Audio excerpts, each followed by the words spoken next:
ایک حدیث میں ہے کہ جو شخص ماہ رمضان میں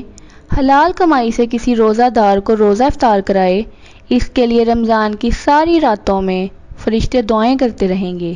اور شب قدر کے موقع پر جبریل اس سے مصافحہ کریں گے، اور جبریل جس سے مصافحہ کریں گے اس کا دل نرم ہو جائے گا اور اس کے آنسو کثرت سے بہیں گے۔ ایک حدیث میں ہے کہ جب رمضان آتا ہے تو جنت کے دروازے کھول دیے جاتے ہیں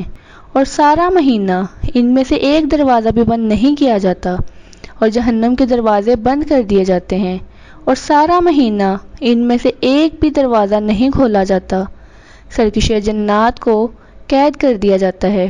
اور ہر رات صبح ہونے تک آسمان سے ایک منادی یہ اعلان کرتا رہتا ہے کہ اے خیر کے طلبگار، مکمل کر اور خوش ہو جا، اور اے شر کے طلبگار، پیچھے ہٹ جا اور آنکھیں کھول۔ یہ اعلان بھی ہوتا ہے کہ ہے کوئی اپنے گناہوں کی معافی مانگنے والا کہ اسے معاف کر دیا جائے، ہے کوئی توبہ کرنے والا کہ اس کی توبہ کو قبول کر لیا جائے، ہے کوئی دعا کرنے والا کہ اس کی دعا قبول کر لی جائے،